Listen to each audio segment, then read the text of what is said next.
अच्छा जी, last time हमने पढ़ा था लूप, वाइल लूप, सही है। आज हम वहीं से दोबारा शुरू करेंगे।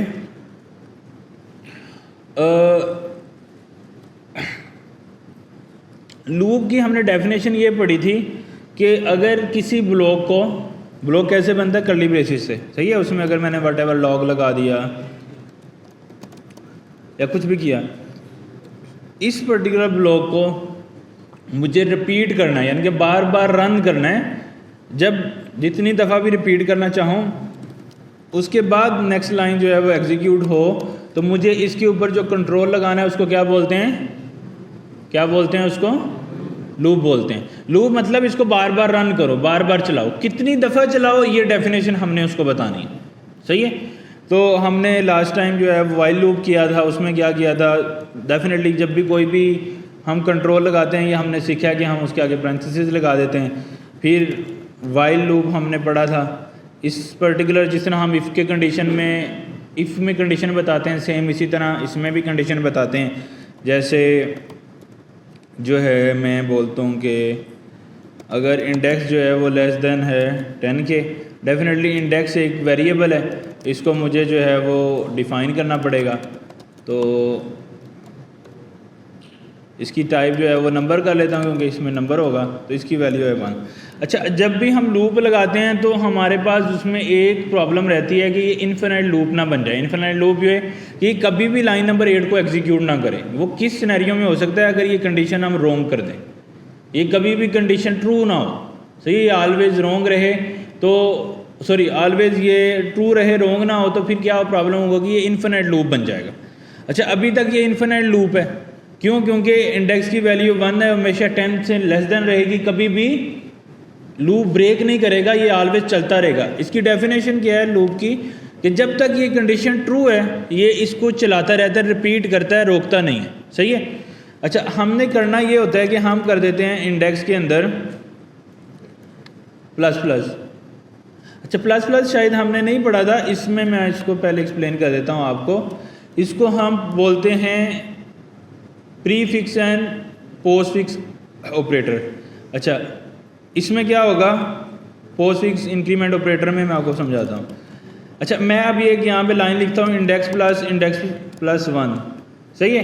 तो इससे क्या हो रहा है, इंडेक्स की वैल्यू में 1 का क्या हो रहा है, इजाफा हो रहा है। अच्छा, उन्होंने इसका मुझे शार्ट ऑपरेटर दिया हुआ है, उसको मैं बोलता हूँ पोस्ट इंक्रीमेंट ऑपरेटर। क्या बोलता हूँ, पोस्ट इंक्रीमेंट ऑपरेटर। मतलब क्या है, डबल प्लस लगाने से वेरिएबल के नाम के साथ वो इंटीजर वट एवर उसमें वैल्यू है, इंटीजर वैल्यू होनी चाहिए, उसमें वो 1 का इजाफा कर देगा। इसको हम बोलते हैं पोस्ट इंक्रीमेंट ऑपरेटर, सही है। अच्छा, ये बिल्कुल इक्विवेलेंट है इस लाइन से जो मैंने इससे ऊपर लिखी है, इन दोनों में कोई भी किसी किस्म का डिफरेंस नहीं है। इस वक्त अगर मैं इंडेक्स की वैल्यू को इससे लाइन नंबर 4 पे प्रिंट कराऊं तो क्या आएगी, क्या आएगी? नींद आ रही है आप लोगों को? नींद आ रही है तो बोलो ना फिर आप लोग। 3 आना चाहिए। अच्छा, 1 प्लस 1 कितना हो गया, 2। अच्छा, ये 2 होने के बाद ये इसकी वैल्यू को ओवरराइड कर देगा, क्योंकि वेरिएबल का मतलब क्या होता है, चेंज होने वाली चीज़। तो हम उसकी वैल्यू को ओवरराइड कर सकते हैं, चेंज कर सकते हैं। तो हमने इसकी वैल्यू को 2 रख के इसकी वैल्यू को कर दिया अपडेट 2 के साथ। अच्छा, सेम ये जो लाइन है ना, इसका जो शॉर्टकट वे है वो ये है। ये क्या करेगा, देखेगा इंडेक्स में क्या वैल्यू है, तो इंडेक्स में वैल्यू थी 2, उसमें 1 का इजाफा कर देगा, वैल्यू जाएगी 3, फिर उसको दोबारा इंडेक्स के अंदर ओवरराइड कर देगा, अपडेट कर देगा। बात समझ आ गई आपको? तो ये हमें इसको इंक्रीमेंट ऑपरेटर बोलते हैं। अच्छा, इसी के साथ का हमारे पास एक और ऑपरेटर होता है, इसको हम बोलते हैं postfix decrement operator. Postfix decrement, minus minus लगाने से क्या होगा, वो इंडेक्स की वैल्यू में से 1 को माइनस करेगा और दोबारा किस में सेट कर देगा, इंडेक्स में। अगर मैं इसका इक्विवेलेंट कोड लिखूं तो क्या होगा, इंडेक्स माइनस 1, यही होगा ना। तो ये दोनों चीज़ें आपस में इक्विवेलेंट हैं, इनमें कुछ भी फ़र्क नहीं है, सही है। अच्छा, इसको पोस्ट बोलते हैं बाद में आने वाली चीज़ को। इसको पोस्ट फिक्स क्यों बोलते हैं? क्योंकि ये वेरिएबल के नाम के बाद में हम लगा रहे हैं, ऐसे ही कर रहे हैं ना, इंडेक्स के बाद हम प्लस प्लस लगा रहे हैं या माइनस माइनस, इसलिए हम पोस्ट फिक्स इंक्रीमेंट इजाफा करने वाली चीज़, डिक्रीमेंट माइनस करने वाली चीज़, सही है। तो इसका नाम क्या होगा? Post fix increment operator, post fix decrement operator. अच्छा, इसके साथ साथ हमारे पास एक और ऑपरेटर होता है, उसमें क्या होता है कि प्रीफिक्स, हम बोलते हैं कि प्लस प्लस इंडेक्स, फिर हम बोलते हैं जी माइनस माइनस इंडेक्स। ये क्या करेगा? अच्छा, इसका भी काम लॉजिक सेम ही है, बस चूंकि ये इंडेक्स के वेरिएबल से शुरू में आ रहा है तो इसलिए हम इसको प्रीफिक्स इंक्रीमेंट ऑपरेटर बोलेंगे, और प्रीफिक्स प्री मतलब पहले आने वाली चीज़, तो pre fix increment operator and pre fix decrement operator. Logic क्या रहेगी? इंक्रीमेंट ऑपरेटर है तो इंडेक्स की वैल्यू में एक का इजाफा करके उसके अंदर ऐड कर देगा, और प्री फिक्स डिक्रीमेंट ऑपरेटर में क्या करेगा? एक वैल्यू माइनस करके उसमें ऐड कर देगा। अच्छा, अब आप लोग ये क्वेश्चन कर सकते हो कि इन दोनों में, यानी कि ये पोस्ट फिक्स और प्री फिक्स दो क्यों बनाए गए हैं? मतलब दोनों का काम अगर सेम है तो पहले और शुरू में लगाने का डिफरेंस क्या है? इन दोनों का आपस में डिफरेंस क्या है? वो मैं थोड़ा सा आपको एक्सप्लेन कर देता हूँ, फिर आपको समझ आ जाएगी, सही है।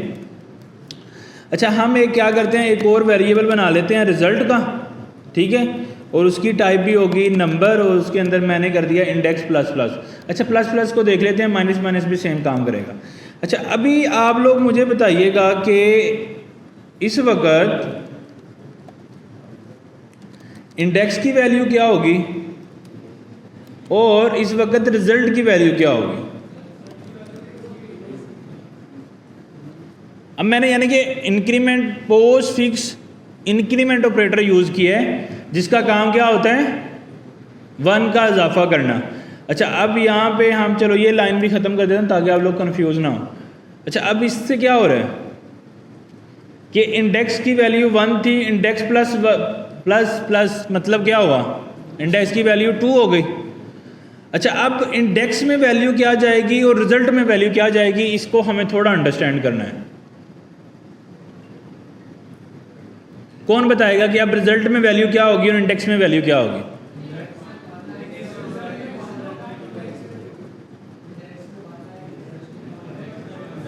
अच्छा, इंडेक्स में 1 आएगी, रिजल्ट में 2 आ जाएगा। अच्छा, कितने लोग कह रहे हैं जी इंडेक्स में 1 आएगी और रिजल्ट में 2 आएगा? कितने लोग कह रहे हैं जी रिजल्ट में 2 आएगा और इंडेक्स में 1 आएगा? रिजल्ट में 1 और इंडेक्स में 2। अच्छा, अभी चला के देख लेते हैं कि क्या आएगा, फिर हम इसको समझ लेते हैं जी। TSC node index dot JS, index में 2, रिजल्ट में 1, एंड उसके बाद हमने नीचे भी इंडेक्स लगाया था इसलिए वो दोबारा उसको 2 बोल रहा है। अच्छा जी, इंडेक्स में वैल्यू आई 2, रिजल्ट में वैल्यू क्या आई है? 1। अच्छा, अब पोस्ट फिक्स इंक्रीमेंट ऑपरेटर का काम क्या है? अगर ये किसी वेरिएबल की राइट साइड पे लगा हुआ है एक्सप्रेशन के तौर पे जिसको कैलकुलेट होना है, तो वो क्या करता है इसको। अच्छा, अगर ये यहाँ पे नहीं लगा ना, फिर तो सीधी सीधी डेफिनेशन है, मतलब फिर कन्फ्यूजन नहीं है। अगर ये यहाँ पे ऐसे नहीं लगा ना, जस्ट इंडेक्स प्लस प्लस है, तो क्या होगा? 2 आ जाएगा। ये सिंपल स्टोरी है, इसका कोई मसला नहीं है। लेकिन अगर ये किसी वेरिएबल की राइट साइड पे लगा है, जैसे मैंने अभी लगाया है, यानी कि ये जिसको रिजॉल्व होना है, ये एक्सप्रेशन बन जाती है ना एक, जिसको रिजॉल्व होना है, तो उसमें क्या होगा कि इंडेक्स में जो भी वैल्यू पड़ी है पहले वो असाइन हो जाएगी नए बनने वाले वेरिएबल को। तो इंडेक्स में क्या वैल्यू पड़ी थी? 1, तो ये किसको असाइन हो जाएगी? रिजल्ट को। फिर इंडेक्स के अंदर 1 का इजाफा हो जाएगा, तो इंडेक्स में 1 का इजाफा हो जाएगा तो 2 हो गया, तो इसलिए हमें आंसर आ रहा था 2 और 1। अच्छा, अगर मैं यही काम करूं लेकिन इसमें मैं प्लस प्लस ऑपरेटर जो है ना वो शुरू में लगा देता हूँ, ये अब कौन सा ऑपरेटर है? Pre fix increment operator. तो इंक्रीमेंट ऑपरेटर है, 1 का इजाफा होना, ये तो समझ में आ रहा है। प्री फिक्स का मतलब क्या है? कौन बताएगा कि अब रिजल्ट की वैल्यू क्या आएगी और इंडेक्स की वैल्यू क्या होगी? इंडेक्स की वैल्यू क्या होगी? रिजल्ट की वैल्यू क्या होगी? 2। अच्छा, प्री फिक्स और पोस्ट फिक्स में फिर फ़र्क क्या समझ में आया हमें? कि प्री फिक्स ऑपरेटर होगा तो वो क्या करेगा? इंडेक्स की वैल्यू में पहले इजाफा करेगा फिर असाइन करेगा। तो इंडेक्स की वैल्यू 2 होगी तो 2 को वो असाइन करेगा रिजल्ट को। अगर पोस्ट फिक्स है तो पहले वो इंडेक्स को असाइन कर देगा रिजल्ट को और फिर उसमें इजाफा करेगा। That's make sense? तो ये थोड़ा सा डिफरेंस रहता है इंक्रीमेंट प्री फिक्स और पोस्ट फिक्स के अंदर। सही है? तो बातों में जो है वो इसकी बात आ गई तो हमने इसको डिस्कस कर लिया। अच्छा, अब हम चले जाते हैं नीचे और उसमें डेफिनेटली हम ये जो है, अब मैं प्री फिक्स ऑपरेटर या पोस्ट फिक्स ऑपरेटर यूज़ करूँ तो प्रॉब्लम तो नहीं है ना?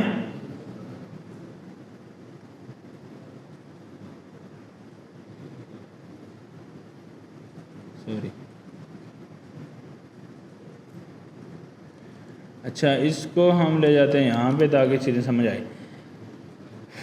अब मैंने क्या किया? इंडेक्स, अच्छा मैं अब इंडेक्स प्लस प्लस करूँ या प्लस प्लस इंडेक्स करूँ,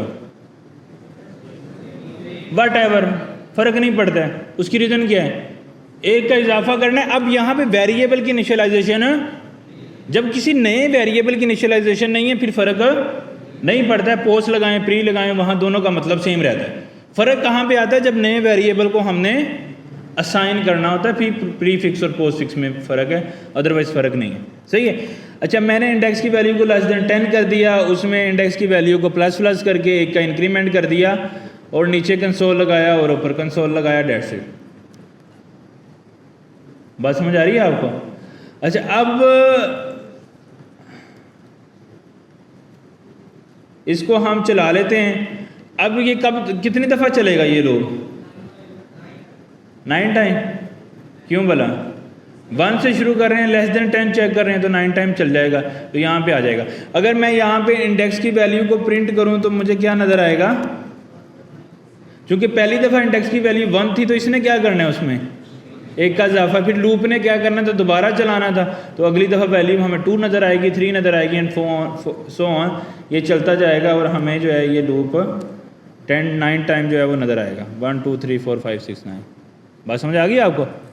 अच्छा, ये तो वाइल लूप है जो हमने लास्ट टाइम पढ़ा था, उसको हमने रिवीजन कर लिया।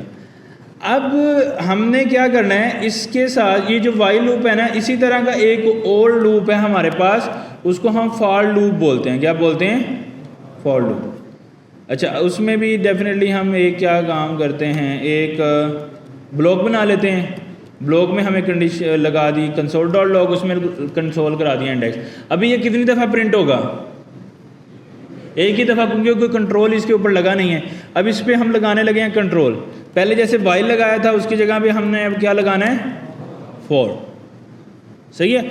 अच्छा, फॉर और वाइल में फ़र्क हम अभी अंडरस्टैंड करेंगे। अच्छा, फॉर लूप हमने लगा दिया। अब फॉर लूप क्या कहता है कि आप, अगर हम ये वाइल लूप में देखें ना तो हम 3 काम कर रहे थे। सही है? अगर मैं इसके काम आपको दोबारा इसको अनकमेंट करके दिखाऊं, एक काम था वेरिएबल की इनिशियलाइजेशन जो कि हम लूप से बाहर कर रहे थे, ऐसे ही है। दूसरा काम क्या था? कंडीशन की चेकिंग।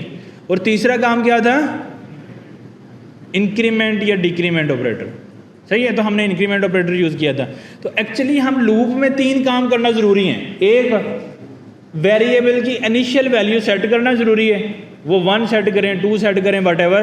फिर उसको इंक्रीज़ या डिक्रीज़ करना ज़रूरी है। उसकी रीज़न ये है कि अगर हम इंक्रीमेंट डिक्रीमेंट नहीं करते तो इन्फिनिट लूप बन जाता है। जब इन्फिनिट लूप बनता है तो वो बंद नहीं होता, चलता रहता है। सही है? अच्छा, अब एक स्टेप हो गया इनिशियलाइजेशन, दूसरा स्टेप हो गया इंक्रीमेंट डिक्रीमेंट और तीसरा स्टेप हो गया कंडीशन चेक करना। अब अगर हम ये देखें तो ये हमने 3 लाइनों में किया है। पहली लाइन में इनिशियलाइजेशन की थी, फिर हमने कंडीशन की चेकिंग की, इसके लिए एक और लाइन यूज़ की, एंड देन हमने इंक्रीमेंट डिक्रीमेंट किया, तीसरी लाइन यूज़ की। फॉर लूप क्या कहता है वाइल लूप के अगेंस्ट? वो कहता है कि मेरी लॉजिक सारी सेम है जैसी वाइल की हैं, लेकिन मैं ये तीनों काम इनिशियलाइजेशन,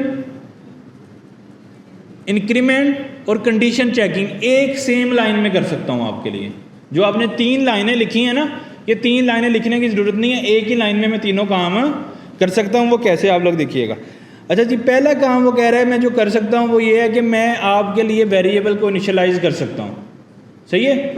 अच्छा, अब वो जब हमने डिस्कस किया था पढ़ते हुए कोई भी जब भी हम कोई नई लाइन, जब भी लाइन हमने ख़त्म करनी हो, लाइक अगर मैं यहाँ पे लिखता हूँ इंडेक्स ट्रू ऐसे, तो ये क्या बन जाता है, इससे क्या होता है? अच्छा, ये एक लाइन है या टू लाइन्स हैं? अच्छा, एडिटर में मुझे एक लाइन नज़र आ रही है, लेकिन ये एक्चुअल में कितनी है? Two lines. वो क्यों? सेमीकोलन। हमेशा प्रोग्रामिंग में कितनी लाइंस ऑफ कोड है ये डिफरेंशिएट करता है सेमीकोलन। तो अब ये एक्चुअल में लिखा एक लाइन में है, लेकिन कंप्यूटर की दुनिया में, प्रोग्रामिंग की दुनिया में ये टू लाइंस हैं। सही है, ये चीज़ समझ में आ गई। अब वो ये चाहता है कि मैं क्या करूं फॉर लूप के अंदर, जब मैं फॉर लूप डिफ़ाइन करूं, जब मैं फॉर लूप डिफ़ाइन करूं तो ये इतना तो मैंने ब्लॉक पहले बनाना आपको सिखाया हुआ है, फिर उसके साथ छोटी पैरेंथेसिस लगानी है कंट्रोल के लिए, फिर मैंने फॉर लूप का कंट्रोल जो है वो यूज़ कर लिया। अच्छा, ये कंट्रोल इसको कैसे चलाएगा उसके ऊपर हमने आना है। अच्छा, सबसे पहले हम क्या करते हैं कि एक वेरिएबल को इनिशियलाइज कर लेते हैं, सही है, उसको नाम रख लेते हैं इंडेक्स, और उसकी वैल्यू को रख देते हैं 1। बात समझ आ गई आपको? यानी कि जो काम मैंने इस लाइन से लूप से बाहर लिखा था ना, अब वो उसने एक लाइन मुझे यहाँ पे लिखने की इजाज़त दे दी है इसी पैरेंथेसिस के अंदर। अब एक्चुअल चूँकि मैंने यहाँ पे सेमीकोलन लगा दिया, तो इसका मतलब ये एक सेपरेट लाइन थी जो हमने बाहर लिखी थी, उसी लाइन को उठा के मैं इसके अंदर ले आया हूँ। फिर हमने दूसरी लाइन में क्या लिखा था, ये कंडीशन लगाई थी, तो यहाँ पर मैं सेम यही कंडीशन लगा सकता हूँ। सही है। अब मुझे फिर लाइन ख़त्म करनी है, फिर मुझे यहाँ पे सेमीकोलन लगा दूंगा। फिर मुझे एंड पे मैंने क्या किया था, इंक्रीमेंट और डिक्रीमेंट, तो फिर मैं सिंपली एंड वाली लाइन में डिक्रीमेंट और रिपीट, यानी कि जो 3 लाइनें मैंने 3 डिफरेंट जगहों पे लिखी थी, वो मैं तीनों लाइनें अब एक ही जगह में लिख पा रहा हूँ। उसमें क्या है, वेरिएबल की इनिशियलाइजेशन, फिर कंडीशन की चेकिंग, और फिर तीसरे नंबर पे क्या किया था, इंक्रीमेंट। और ये अब हमारी नज़र में ये एक ही लाइन है, लेकिन कंप्यूटर की दुनिया में ये 3 सेपरेट लाइनें हैं, क्योंकि हमने इनके साथ सेमीकोलन जो हैं वो लगा दी हैं। सही है। तो इसलिए ये 3 लाइनें हमें, जो हमारा काम हो रहा था वो फॉर लूप ने हमें एक लाइन में कर दिया। अच्छा, अब इसका भी रिज़ल्ट अगर हम देखें, चलाएंगे, तो रिज़ल्ट हमें ऑलमोस्ट सिमिलर ही आएगा।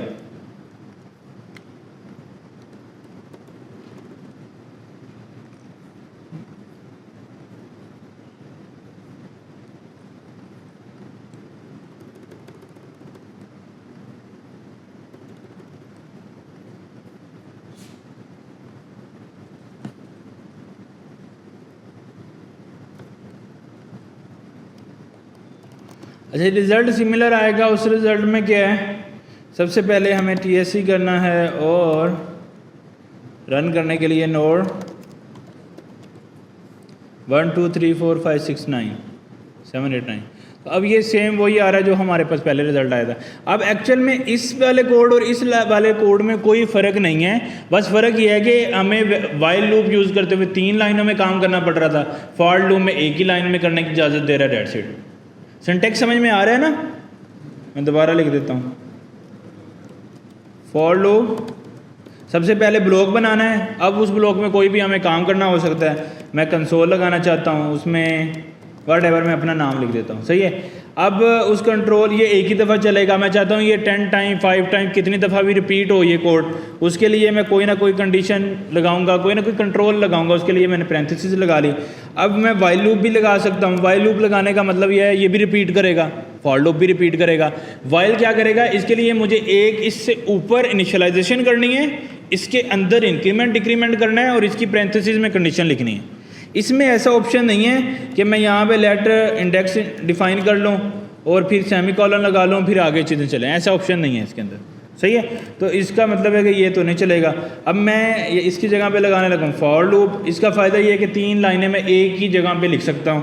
पहली लाइन क्या है, मैं लेट से बना रहा हूँ क्योंकि हमने पढ़ा था कि ब्लॉक के अंदर उसका स्कोप जो है वो छोटा हो जाता है, ग्लोबल स्कोप नहीं रहता है, तो उससे फ़ायदा हो जाता है, हमें मेमोरी कम कंज्यूम होती है। अच्छा, लेट लगा दिया मैंने। अब लेट लगा के मैंने वेरिएबल को इनिशियलाइज़ कर दिया, उसकी वैल्यू कर दी 1। मैं 2 भी कर सकता हूँ, व्हाटएवर जो मेरा दिल करता है। फिर आगे मैंने लगानी थी कंडीशन, मैंने लगा दी कंडीशन और उसकी वैल्यू को सेट कर दिया व्हाटएवर जो मैं करना चाहता हूँ। अब इसको मैं लेस देन 5 कर लेता हूँ और उसके बाद मैंने लगाना है, चलो थोड़ा उल्टा करके देख लेते हैं।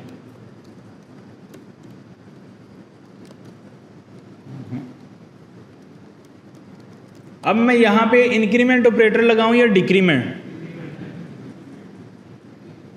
इंक्रीमेंट लगाऊं या डिक्रीमेंट?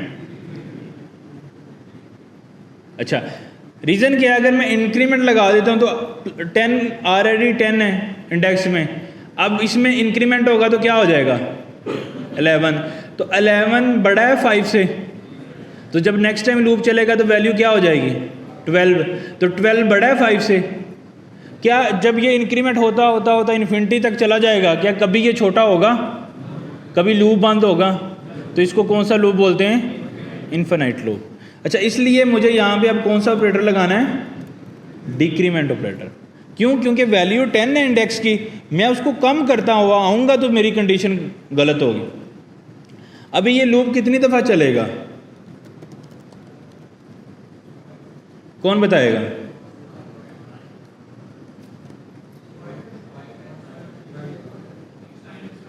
6 टाइम चलेगा।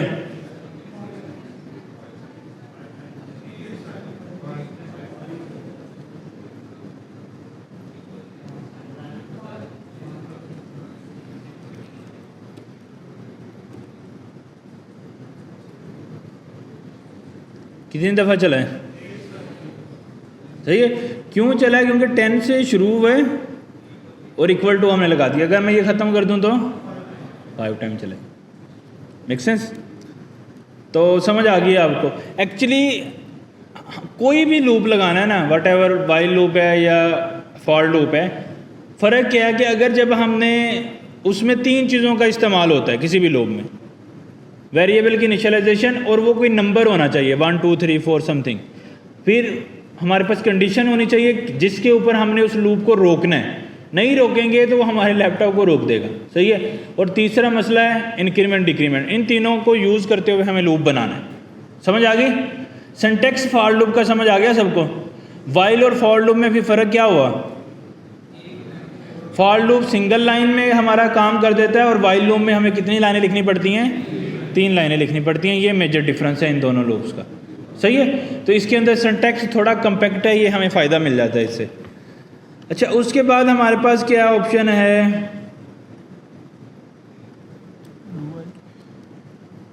एक, जैसे मैंने फॉर लूप पढ़ाया, वाइल लूप पढ़ाया, इस तरह का एक और हमारे पास लूप है। मैं सेम यही एक ब्लॉक बना लेता हूँ, उसमें लगा लेता हूँ कंसोल, उसमें अपना नाम रख लेता हूँ। मैं चाहता हूँ कि ये 10 टाइम प्रिंट हो। अब मैं इस पर लगाना चाहता हूँ कंट्रोल। ठीक है। तो कंट्रोल लगाने के लिए मुझे क्या करना पड़ेगा? मेरे पास एक और तरह का लूप है। अब मैं ना वाइल से भी मेरा काम हो जाएगा, फॉर से भी काम हो जाएगा, लेकिन उन्होंने एक और लूप की टाइप हमें प्रोग्राम की हुई है, उसको हम डू वाइल लूप बोलते हैं। सही है। अच्छा, डू वाइल लूप का सिंटैक्स क्या रहता है? उसका सिंटैक्स ये रहता है कि हम डू का कीवर्ड यूज़ करते हैं ब्लॉक से पहले। अच्छा, अब इसके अंदर यहाँ पे पैरेंथेसिस नहीं आती हैं। क्यों? क्योंकि हम यहाँ पे इस कंट्रोल के साथ, यानी कि डू के साथ कोई भी हमें ऐसा काम नहीं करना जिसके लिए हमें पैरेंथेसिस चाहिए। सही है। अच्छा, अब ये हमने अब जस्ट डू लिख दिया। अब इसका मतलब क्या है? अभी तक ये पूरा लूप नहीं है। लूप बनने के लिए, किसी भी टाइप का लूप बनने के लिए उसको कितनी चीज़ें चाहिए? 3 चीज़ें।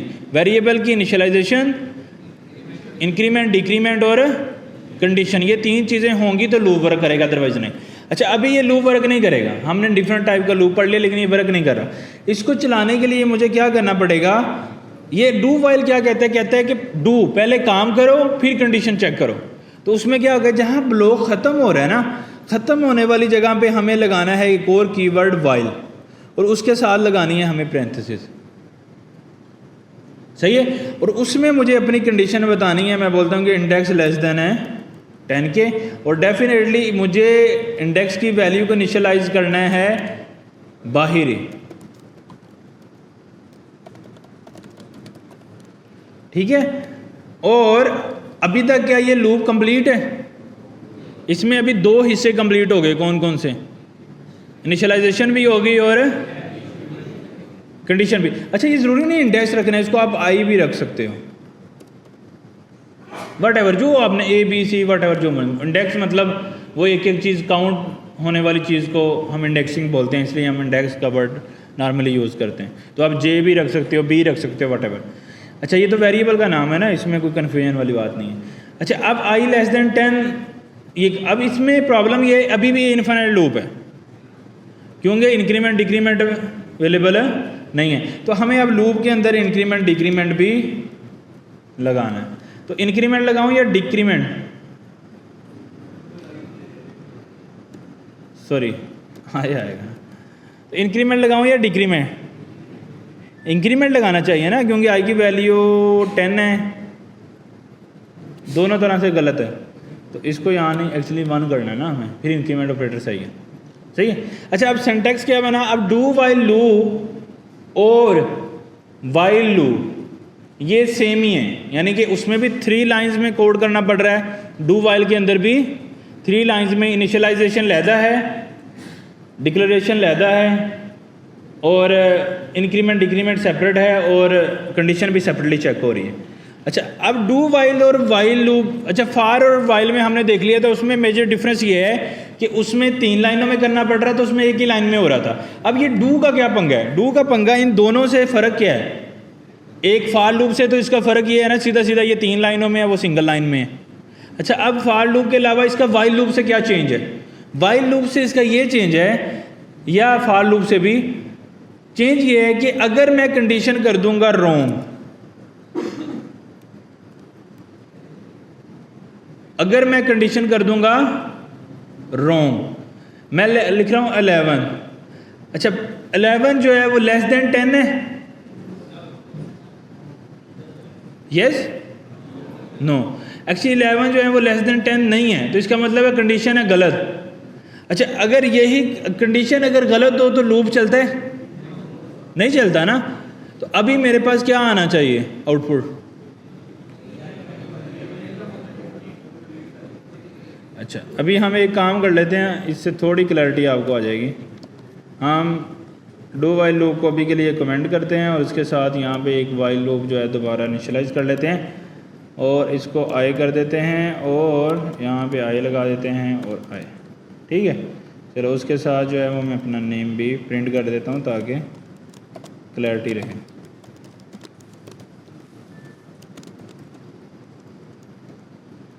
अच्छा अब यहाँ पे भी क्या है, कंडीशन ठीक है या गलत है, आई की वैल्यू है 11, 11 लेस देन 10, कंडीशन ट्रू है या गलत है। अच्छा ये एक कंप्लीट लूप है या नहीं, कंप्लीट लूप के लिए क्या क्या चाहिए, इनिशियलाइजेशन हो रही है, कंडीशन चेक हो रही है, इंक्रीमेंट डिक्रीमेंट हो रहा है, तो ये एक कंप्लीट लूप तो है। अब ये चलेगा या नहीं चलेगा, नहीं चलेगा। उसकी रीज़न क्या है, हमारी कंडीशन जो है वो फॉल्स है, तो कोई भी आउटपुट नहीं आएगी। अच्छा यही सेम काम मैंने किया है यहाँ पे डू वाइल में, ऐसे ही है ना, आई लेस देन 10 यहाँ पे भी सेम ही कंडीशन लगाई थी, और इंक्रीमेंट किया था, इसमें भी इंक्रीमेंट किया है, इनिशियलाइजेशन दोनों की सेम ही मैं यूज़ कर रहा हूँ। बात समझ आ रही है आपको। अच्छा अब ये वाला लूप चलेगा या नहीं, क्यों चलेगा,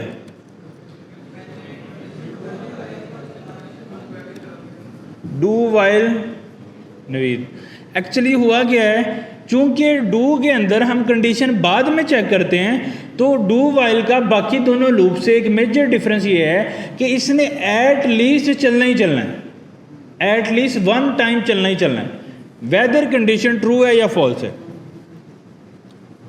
लेकिन अगर कंडीशन पहले शुरू से ही फॉल्स थी, लेकिन ये फिर भी एक दफ़ा लाजमी चलेगा, बाद में कंडीशन जो भी हो रही है।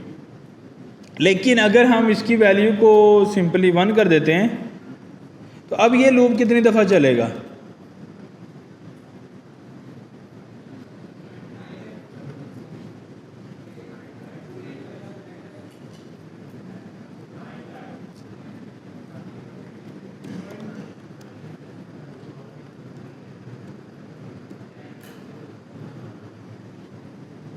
वन से शुरू हो गया लेस देन 9, तो 9 टाइम चल रहा है वो, सही, सॉरी 10 टाइम चल रहा है, 9 टाइम, सॉरी 1 से शुरू हो रहा है ना, 0 से शुरू करते और अगर इक्वल टू लगा देते तो 10 टाइम चल जाता। तो आइडिया क्या हुआ, अगर तो कंडीशन ठीक है फिर तो वो सही चलेगा जैसे ना बाकी चल रहे हैं लोग, लेकिन अगर स्टार्टिंग में ही कंडीशन गलत है तो उसको एटलीस्ट वंस टाइम लाजमी ही चलना है।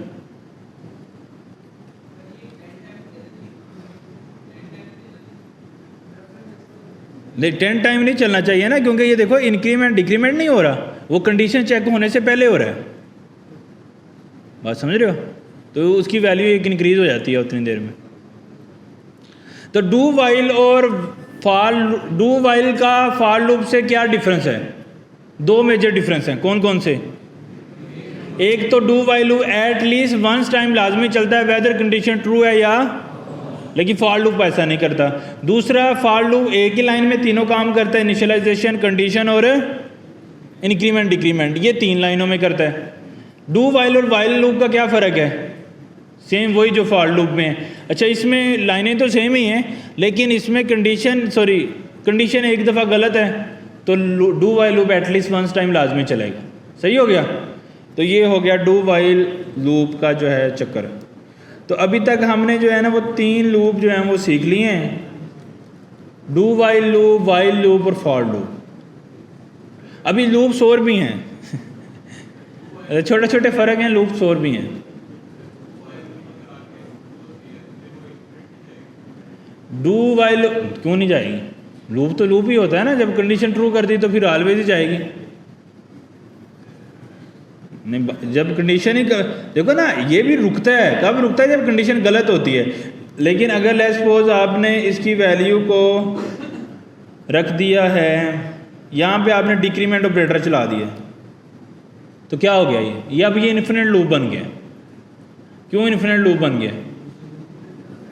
क्योंकि ये चलता जा रहा है। अब ये तो चाहे वट एवर डू है या फॉर लूप है, इससे इसको फ़र्क नहीं पड़ रहा ना, कंडीशन तो कभी भी गलत नहीं हो रही।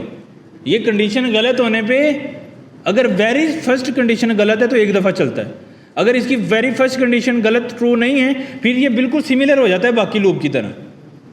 इसका बस फ़र्क बाकियों से ये है कि ये एक दफ़ा लाजमी चलता है अगर स्टार्टिंग कंडीशन गलत है। अगर बाद में कंडीशन ट्रू गलत हो रही है उसका लॉजिक सेम है बाकी जैसे लूप्स चल रहे हैं।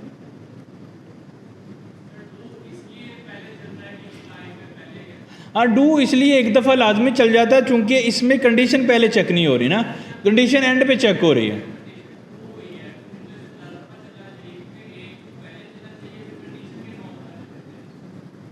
नहीं, एक्चुअली देखो ना, आप आगे जब कोड में आ गए तो यहाँ पे इंक्रीमेंट डिक्रीमेंट ऑपरेटर नहीं चल रहा, तो उसकी वैल्यू को उसने इंक्रीज डिक्रीज करना है ना। देखो ना, इंक्रीमेंट ने अपना काम वहीं पे करना है जहाँ पे उसको लिखा है। तो अगर हम ये वाइल लूप में भी तो ऐसे ही लिख रहे हैं, तो जब पहली दफ़ा ये आ गया ना इस कंट्रोल के अंदर, अब इसने यहाँ पे जाके चेक नहीं कर रहा है, ये बस अब आपस में घूम रहा है। ये डिक्रीमेंट चेक कर रहा है, ये वाइल चेक कर रहा है, ये डिक्रीमेंट चेक कर रहा है, ये वाइल चेक कर रहा है। बात समझ रहे हो? तो चूंकि जैसे एंटर हुआ अंदर तो एक इंक्रीमेंट हो गया, तो उसने उतने टाइम ही चलना है जितने टाइम उसकी कंडीशन करेक्ट है। बात समझ आ रही है आपको? तो एटलीस्ट वंस टाइम चलेगा। क्यों? क्योंकि कंडीशन बाद में आ रही है, लेकिन कंडीशन का ट्रू होना फॉल्स होना वो एग्जैक्ट सेम है जैसे वाइल लूप में। क्यों? क्योंकि हमने इंक्रीमेंट डिक्रीमेंट लूप के अंदर किया है उसको। मतलब अगर मैं इसको लूप के बाहर करूं तो फिर एक टाइम एक्स्ट्रा चल जाएगा ना ये, और फिर वैसे भी ये इन्फिनाइट लूप बन चुका होगा। बल्कि लूप फिर ये तो लूप ही कंप्लीट नहीं है ना, इसके अंदर तीनों हिस्से चीज़ें शामिल नहीं हैं। समझ रहे हो? तो चूंकि जैसे वैल्यू आई उसमें एक का इंक्रीमेंट होके वो चेक करता है वैल्यू, तो वो उतने टाइम चलता है जितने टाइम उसको एग्जैक्ट चलना है। सही है? तो ये 3 लूप्स हमने पढ़ लिए हैं जी, for loop, do while loop और वाइल लूप। इन तीनों के अंदर थोड़े थोड़े डिफरेंसेस हैं, वो मैंने एक्सप्लेन कर दी हैं आपको कि वो कैसे चल रहे हैं। अच्छा, अब हम थोड़ा सा इसके साथ प्ले भी करेंगे। भाई ये लूप सिर्फ हमने इसी काम के लिए बनाए हैं या इनका कोई मकसद भी है, इनके कोई यूजेज वगैरह भी होते हैं, वो भी थोड़ा सा हम माइंड अपना ना चलाने की कोशिश करेंगे कि इसका क्या हमारे लिए ज़िंदगी में क्या काम है।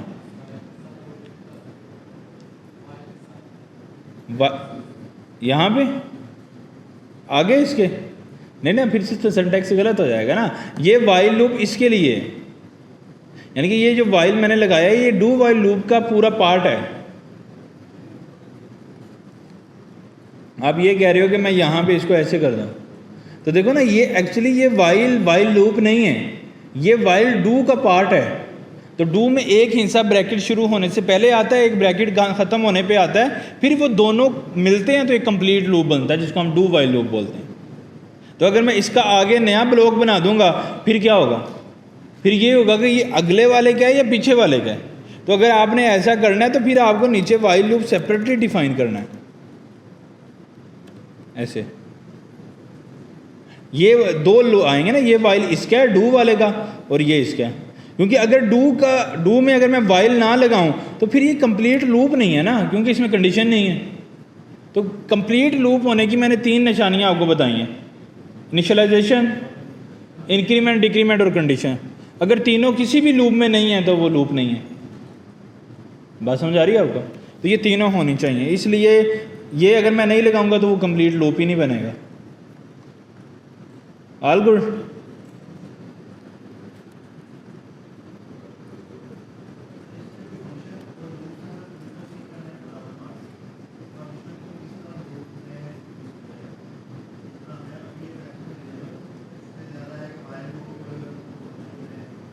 हाँ जी, वही मैं अभी थोड़े आपको यूज़ केसेस बताने लगा था कि ये क्या है। देखो ना ये जो कंट्रोल्स है ना, ये कंट्रोल एक दूसरे कंट्रोल के साथ मिल के प्रॉब्लम सॉल्व होती हैं। मतलब मैं तो आपको बता रहा हूँ बिल्कुल फ्लैट मतलब सेपरेट लूप लगा दिए, सेपरेट अरेज लगा दिए, फंक्शन पढ़ा दिए। अभी हमने कोई ऐसा नहीं देखा कि मिक्सचर।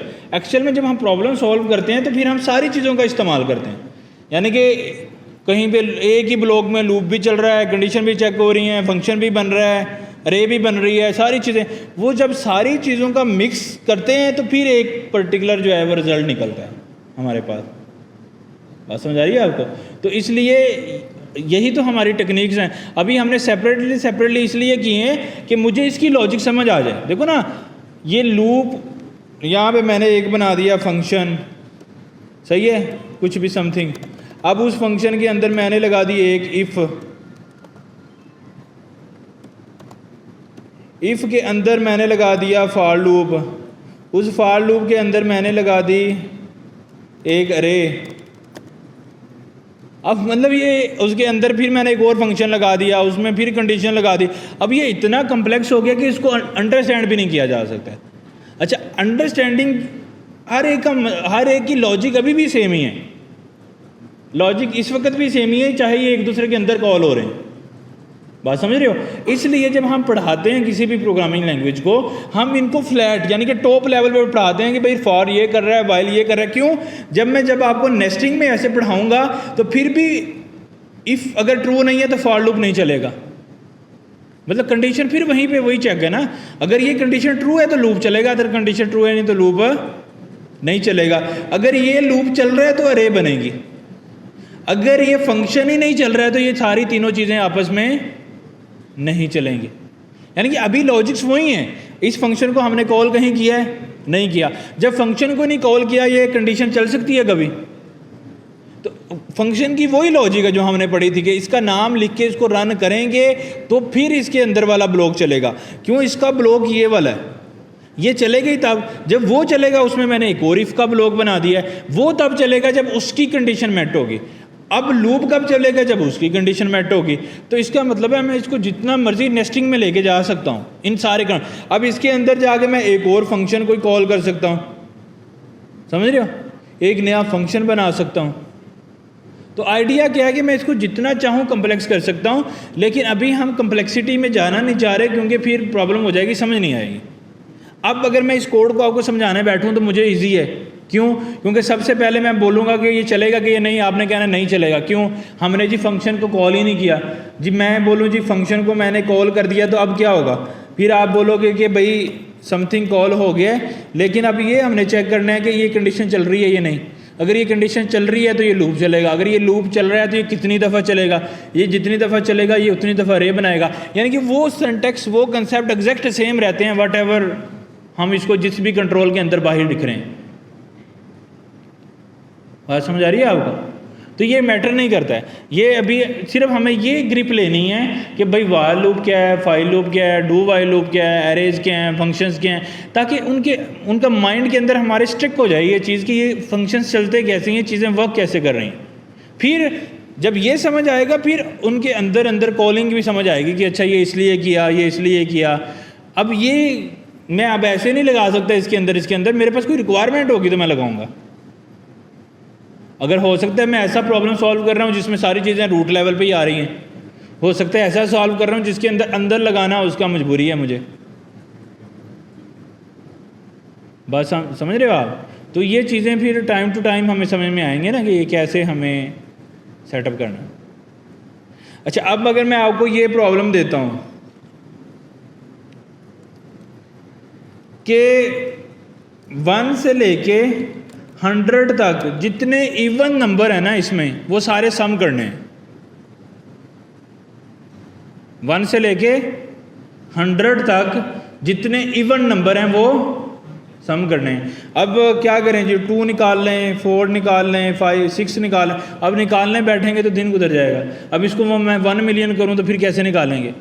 तो इसका मतलब है कि ये हमें कोई ऐसा काम करना है जो रिपीट हो रहा है, बार बार करना है। तो सबसे पहले मुझे क्या चाहिए? सबसे पहले तो मैं स्टेटमेंट लिख लेता हूँ प्रोग्राम की। Right a TypeScript programme. नमाज का टाइम हो रहा है, नमाज के बाद करवा देते इसके बाद। एक मिनट थोड़ा सा। Write a TypeScript program that calculate sum of even numbers in between 1 to 100। मैं भी 1000 कर लो ताकि आपको ये ना लगे कि मैनुअली मैं इसको कर सकता हूँ। 1000 को मैनुअली कैसे करेंगे, नामुमकिन है। बात समझ रहे हो आप? अच्छा, इसका मतलब ये है कि मैंने हर नंबर को चेक करना है वो इवन है या नहीं 1000 के दरमियान। अब इसका मतलब है कि मुझे एक एक नंबर चाहिए, लाइक 1 भी चाहिए, 2 भी चाहिए, 3 भी चाहिए, 1000 टाइम। तो हमने अभी एक कंट्रोल पढ़ा है जिसका काम है कि रिपीट करना। तो मैं उस कंट्रोल का लगा लूँगा, जस्ट लाइक फॉर लूप में लगा लेता हूँ और उसकी वैल्यू मैं रख लेता। कितनी दफ़ा चलाना है मुझे इसको? 1000 टाइम। तो लेस देन 1000 कर लेता हूँ, सही है। और 1 से शुरू करके इसको इक्वल टू चेक कर लेता हूँ, सही है, ताकि ये पूरा 1000 टाइम चल जाए। अच्छा, ये अब लूप, ये एक लूप बन गया है जो 1000 टाइम चलेगा।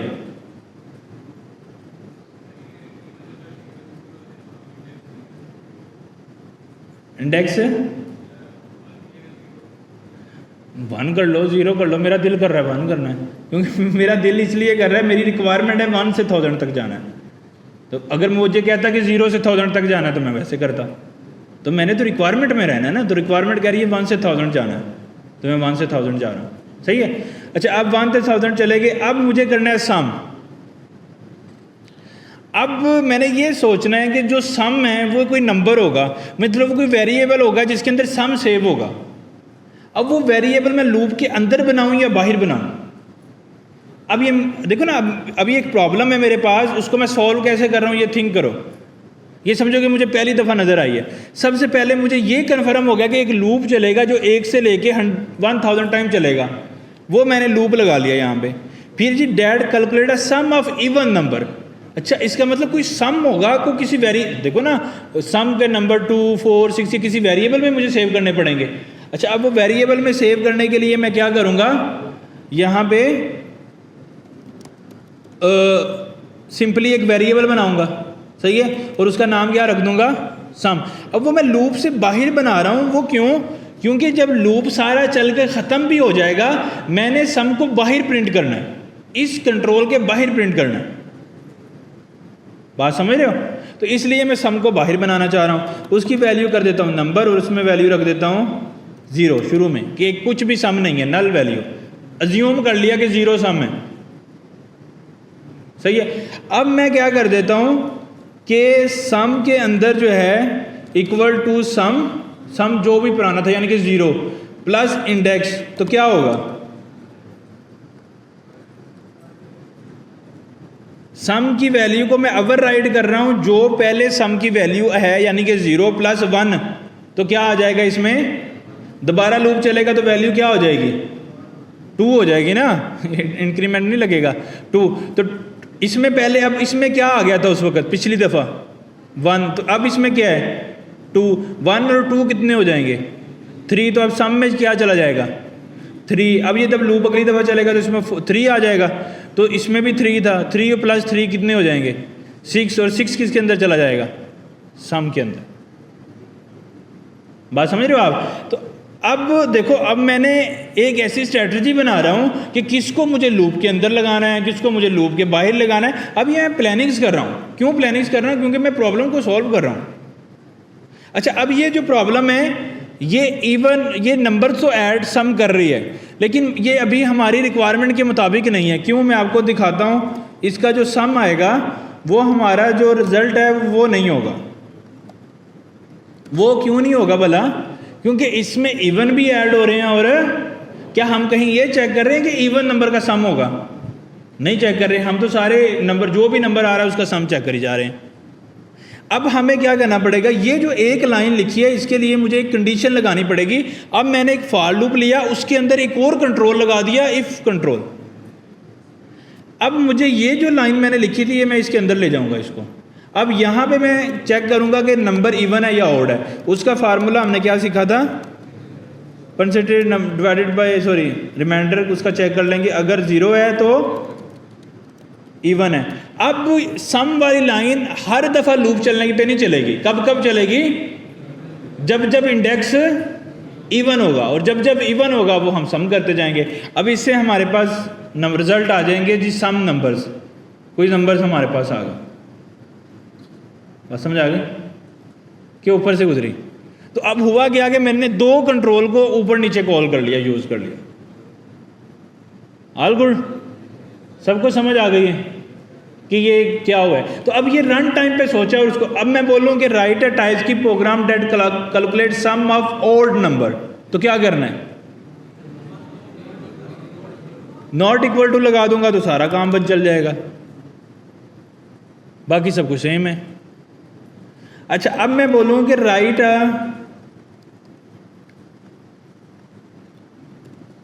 टाइप्स की program that calculate sum of even number in between 1 to 100 and push and make the list of all even numbers and print along with sum।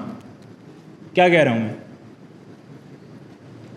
मैं कह रहा हूँ जिसकी बेस पे आपने सम कैलकुलेट किया है उसकी एक लिस्ट बनाओ, वो लिस्ट प्रिंट करो along with your sum। मतलब जहाँ पे मैंने इसको प्रिंट किया यहाँ पे उसके साथ मुझे वो लिस्ट भी प्रिंट करनी है जिसको मैंने सम करके ये सम कैलकुलेट, जिसको मैंने प्लस करके ये सम कैलकुलेट किया था। अब लिस्ट कैसे बनती है, कैसे बनती है? तो हम ये सारा प्रोग्राम उठाएंगे, इसके साथ जो है एक और वेरिएबल बना लेते हैं, उसके अंदर मैं लिस्ट बना लेता हूँ। सही है, उसकी टाइप क्या होगी? नंबर, लेकिन वो क्या होगी? एरे होगी, और उसके अंदर जो इनिशियल वैल्यू कुछ नहीं पड़ी। अब हमने एक चीज़ सीखी हुई है। अब ये जो इंडेक्स आ रहा है ये इवन है या ऑड है? ये सम किसकी बेस पे हो रहा है? इंडेक्स की बेस पे। अगर मैं इस लिस्ट के अंदर पुश कर दूं किसको? इंडेक्स को, तो ये वही नंबर नहीं है जिसकी बेस पे सम हुआ था। तो जब हम अब यहाँ पे प्रिंट करेंगे तो अब लॉन्ग विद सम हम इसको प्रिंट कर सकते हैं। अब हमने वो सारी एक अरे में डाल लिए जिसने हमें कैलकुलेट करके दिया था सम, और वो भी मैंने प्रिंट कर लिया। अब जब मैं इसको कंपाइल करूँगा और प्रिंट करूँगा तो आप ये देखें सम आ रहा है 2,50,500 समथिंग। सही है, और उसके अंदर वो अब वो नंबर भी आ रहे हैं जिसकी मदद से जिनको मैंने सम किया है। ये वही नंबर है ना, 2, 4, 6 सारे इवन है ना, और ये 400 मोर टाइम्स हैं क्योंकि हमने ज़्यादा वैल्यूज़ रखी। तो जैसे वो इसको हम छोटा कर लेते हैं, मे बी 100 कर लेते हैं ताकि आपको समझ आए। और इसको भी इन बिटवीन 100, यानी कि जैसे जैसे स्टेटमेंट चेंज होती है हम अपनी प्रॉब्लम भी चेंज करते हैं, कोड चेंज करते हैं। तो हमने घूमना है स्टेटमेंट के गिर्द कि स्टेटमेंट क्या कह रही है। इसमें स्टेटमेंट कुछ और कह रही थी, मैंने वो काम किया। इसमें स्टेटमेंट कुछ और कह रही है, मैंने वो काम किया। इसको चलो सम की जगह हम कर देते हैं odd number. Sum of odd numbers. सही है। अब यहाँ पे मैं क्या लगा दूंगा, नॉट इक्वल टू, और अब मैं इसको प्रिंट करता हूँ। आंसर आ रहा है 2500 और नंबर आ रहे हैं 13599। सही है। अब मैं इसी प्रॉब्लम को मैं कुछ और चेंज कर सकता हूँ, लेकिन अब इससे मुझे ये अंदाज़ा हो रहा है। अब देखो, जो इफ़ हमने पढ़ा हुआ है, इफ़ की लॉजिक्स आपने पढ़ी हुई हैं, फॉर लूप आपने पढ़ लिया है, फंक्शंस आपने पढ़ लिए, वेरिएबल, इसमें कोई ऐसी चीज़ बताएं जो हमने पढ़ी नहीं हुई। लेकिन अब ये मेरा माइंड, अब मैंने उन चीज़ों को इस्तेमाल करना सीखा है। एक मेरे पास ये एक लाइन आई, उसकी बेस पे मैंने सोचा कि मुझे एक रे भी बनानी है, मुझे एक वेरिएबल भी बनाना है। रे इसलिए बनानी है, मैंने ज़्यादा नंबर्स को ट्रैक करना है कि जो इवन है। फिर मैंने ये सोचा कि ये मैंने एक नंबर भी बनाना है। फिर मैंने सोचा एक लूप चाहिए। फिर मैंने सोचा एक कंडीशन भी लगनी है क्योंकि इवन ऑड फाइंड करना है। फिर मैंने सोचा वो प्लस का फार्मूला चाहिए। फिर मैंने सोचा कि एरे के अंदर पुश का होता है जिसकी मदद से मैं नए नए आइटम उस पर पुश कर सकता हूँ। क्योंकि मुझे उनका रिकॉर्ड रखना है कि किन को मैंने सम किया था। अब मैं ये इसी को सम कर रहा हूँ ना, उसका मैंने रिकॉर्ड इसमें रख लिया। अब ये जो स्ट्रैटेजी है ना, ये प्रोग्रामिंग जो मैंने आपको पढ़ाई है वो ये है कि ये कंट्रोल चलते कैसे हैं। ये जो प्रोग्रामिंग मैंने लगाई है ये मैं पढ़ा नहीं सकता आपको। समझ आ रही है आपको? ये जो लॉजिक्स मैंने लगाई है यहाँ पे, ये मैं आपको पढ़ा, मसला ये है जो मैंने आपको पढ़ाया है वो यहाँ पे लग नहीं रहा, और जो यहाँ पे लगा है वो मैं आपको पढ़ा नहीं सकता। ये थोड़ी सी टेंशन चल रही है। इस टेंशन का सलूशन ये है कि जो मैं आपको पढ़ा रहा हूँ उसको बार बार पढ़ो, क्योंकि मैंने भी अब मैंने कोई ऐसे नहीं कर लिया कि मैंने पहली दफ़ा सोचा मैंने इसको कर लिया। अब मुझे इसको करते हुए 8-10 साल हो गए। 8-10 सालों के बाद मुझे ग्रिप है कि आप मुझे दुनिया का, गूगल का भी कोई प्रोग्राम उठा के दे दोगे कि इसका सलूशन निकालो, तो मेरा ये हो सकता है कि मैं दिन लगा दूँ उस पर, लेकिन ये मुझे कॉन्फिडेंस है 100% कि मैं उसको कर जाऊँगा, चाहे उसको उस प्रॉब्लम को सॉल्व करने के लिए मुझे पेजेस ऑफ पेजेस कोड करना पड़े। बात समझ आ रही है? ये कॉन्फिडेंस आया कैसे है? ये कॉन्फिडेंस ऐसे आया कि मुझे ये फॉर लूप के इतने स्ट्रॉन्ग कंसेप्ट्स हैं मेरे माइंड में कि मैं जब भी कोड रीड करता हूँ मैं इसकी लॉजिक्स को देखता हूँ ये चलती कैसे है। अब मेरे लिए मैटर नहीं करता कि इसके अंदर 10 इनर लूप लगे हैं, लूप के अंदर लूप लगे हैं, लूप के अंदर अब मैं उसको समझ लूँगा। वो कैसे? क्योंकि मुझे पता है कि लूप की डेफिनेशन क्या है। पहले लूप को देखूंगा कितनी दफ़ा चल रहा है, दूसरे को देखूंगा, तीसरे को देखूंगा, मुझे समझ आती जाएगी। बात समझ रहे हो आप? तो इसको हम अपनी मर्जी से जितना चाहें कम्प्लेक्स कर सकते हैं। तो यही तो हमें ट्रिक्स सीखने हैं यहाँ पे, कि जो कंट्रोल्स हम सीख रहे हैं इनकी मदद से ये प्रॉब्लम्स को सॉल्व करना है। अब उसमें कोई स्टैटिक चीज़ नहीं है। ये मैं क्यों बोल रहा हूँ कि मैं ये आपको पढ़ा नहीं सकता, उसकी रीज़न ये है, देखो स्टेटमेंट, एक लफ्ज़ चेंज करने से स्टेटमेंट चेंज हो रही है। अब दुनिया में इतनी स्टेटमेंट्स हैं कि हम सिर्फ उनका ही कैलकुलेट कर लें तो ख़त्म नहीं होंगी। और प्रॉब्लम ये है कि जो हम नई प्रॉब्लम सॉल्व कर रहे हैं उनमें तो स्टेटमेंट वो तो दुनिया में भी एग्जिस्ट नहीं करती हैं। बात समझ आ रही है आपको? तो हमें अब ग्रिप कैसे हासिल करनी है? ग्रिप हासिल करने के 2 तरीके हैं। एक, जो प्रॉब्लम मैंने सॉल्व की हैं, जो हम सॉल्व करते हैं, उसको 100 टाइम सॉल्व करो। 100 टाइम अगर आपने इसी प्रॉब्लम को सॉल्व किया, पहली दफ़ा कोड देख के, दूसरी दफ़ा कोड देख के, तीसरी दफ़ा कोड देख के, 5 टाइम कोड नहीं देख के, थोड़ा सा देखा, 10 टाइम थोड़ा सा देखा, 50 टाइम थोड़ा सा देखना पड़ गया, 100 टाइम नहीं देखना पड़ा, कर लिया कोड खुद से। आ गई समझ? एक प्रॉब्लम आ गई जो मैंने आपको करके दिखाई, वो आपने कर ली। अब एक नई प्रॉब्लम, जब आपने ये प्रॉब्लम सॉल्व कर ली, अब आपके पास कॉन्फिडेंस एक स्टेप इंक्रीज हो गया कि आप नई प्रॉब्लम सॉल्व कर लोगे। अब अगर आपने इस तरह की प्रॉब्लम 100 सॉल्व कर ली, अब 1/100 प्रॉब्लम जो है ना, आप 50% तो उसको सॉल्व करने के कैपेबल हो जाओगे, क्योंकि आपने ये पहले उस तरह की सॉल्व की हुई हैं। तो आइडिया बड़ा सिंपल है सीखने के लिए कि जितनी ज़्यादा प्रॉब्लम्स को फिक्स करें, वो प्रॉब्लम्स जिनके सॉल्यूशंस ऑलरेडी पड़े हैं, जिनके सॉल्यूशन मैं कोड करके दे सकता हूँ, अबू रहरा करके सकता है, आप लोग खुद चैट जीपीटी से ढूंढ सकते हो, वो प्रॉब्लम्स जो ऑलरेडी हुई पड़ी हैं उनको हम कोड करके देख सकते हैं। बात समझ रहे हो? उनकी अच्छी प्रैक्टिस हो जाएगी तो लॉजिक्स आ जाएंगे। सही है? अच्छा, अब हम क्या करेंगे, अभी हम